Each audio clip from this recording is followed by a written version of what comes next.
Respected School Principal 3, Mr. Edwin C. Serena, sir. To our mentors, our master teachers, good morning. Good morning. Good morning. Good morning, Green. Good morning po, Chow. Ano siya respect? Aralpan! SESP! TLE! Napay nakalimutan nga po, learning area? Oh, but ang ESP! Asa man ang ESP? Ano tawag na mga ganyan? Now, I discovered that God is really needed in all organizations, not only in ed. No? And this has actually a 5% allocation in our MOOE. So that is why I really told Sir Greg that this God should be conducted this year, not anymore in the 2023, because that big end or not, God is expected to be practiced in all government agencies. So being one of the government agencies, DepEd has to conduct this, has to observe this. So I will be talking to you how discuss relevant concepts and positive approaches to child disciplining as will be applied in school settings. Next is identify various alternative positive approaches in lieu of corporal punishment, and lastly, develop and demonstrate positive approaches as appropriate to age, gender, and discipline situation with pupils or students. So with regarding this one, no, kanang gender and to age and gender. So nanay mga topics diha nga. Sleeping without reviewing on gender sensitivity, on God, and everything. So, mo to iyong commiser, there has to be somebody to discuss on gender sensitivity because this is the very basic thing, you know. When nagkuan ang LGU sa gender, pareha po medyo inabot to the time na audit findings made because of non-action on God. So, muna to is nagdanan and then we had a series of seminars. Kaya nag-adon, I'm happy to know that there are personnel in this institution that have attended seminars on God. So, for gender did a good job on gender sensitivity, on sex and gender, and I would like to palaman na ito gamay.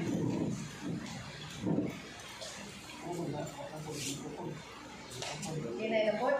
Tingalig ako yung hinay. So, to conduct a reorientation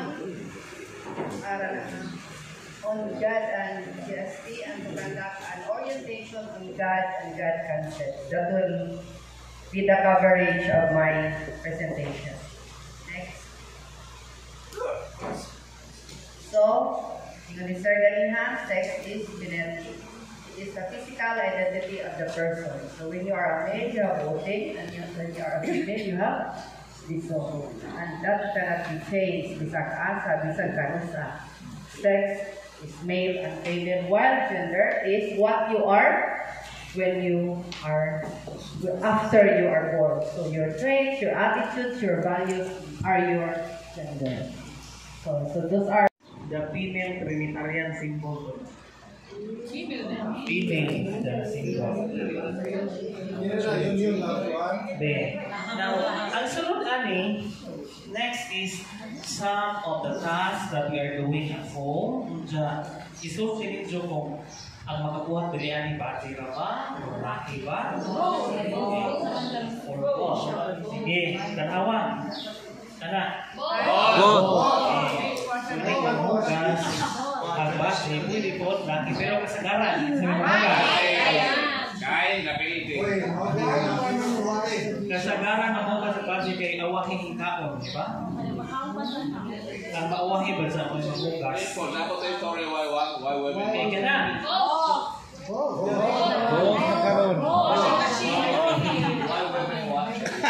Oh, pwede po ang lagi maglaba. Maglaba po. Pero, kasagaran,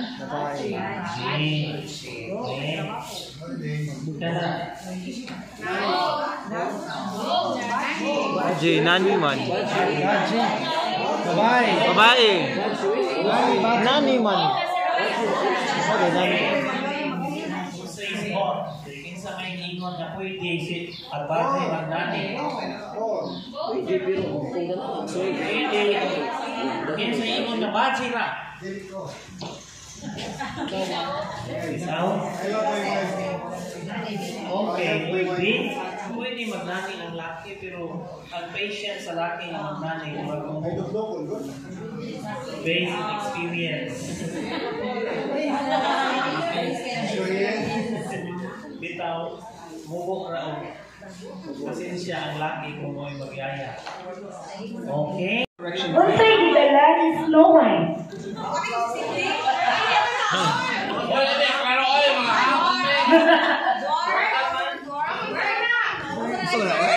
Okay, okay, teachers, are you familiar with the Dr. Phil's personality test? Si Sir Jeco, kay murag pagupang. Sir Jeco, dito mo bana-bana, ha? Okay. So don't you worry. Si Dr. Phil, na siya scored na 55. Kasi gusto mo labaw ni Dr. Phil. Getest ni siya ng Oprah. Oprah got only 38. Okay. Some folks pay a lot of money to find this stuff out. Read on. This is very interesting. Don't be overly sensitive. The following is pretty accurate and it only takes about 2 minutes. Take this test for yourself and send it to your friends, including the person who sent it to you. The person who sent it placed their score in the subject box. Okay, so not a score. Please do the same before forwarding to your friends. Okay, answers. Listen. Answers are for who you are not, or for who you are now, not who you were in the past. No? So this is your present personality. Have pen or pencil and paper ready. This is a real test given by the Human Relations Department at many of the major corporations today. It helps them get better insight concerning their employees and prospective employees. There's only 10 simple questions. So grab a pencil and paper. Keep track of your letter answers. Okay, saan ko na ibutang? Only letter. Mazie Cabero for sharing her valuable time and expertise as resource speaker of gender mainstreaming topic during the 3-day school-based training workshop on gender development held on December 1 to 3, 2022 at Inday National High School, Hindang, Leyte. Given this first day of December 2022 at Inday National High School, Hindang, Leyte, signed Edwin C. Serrano, School Principal 3.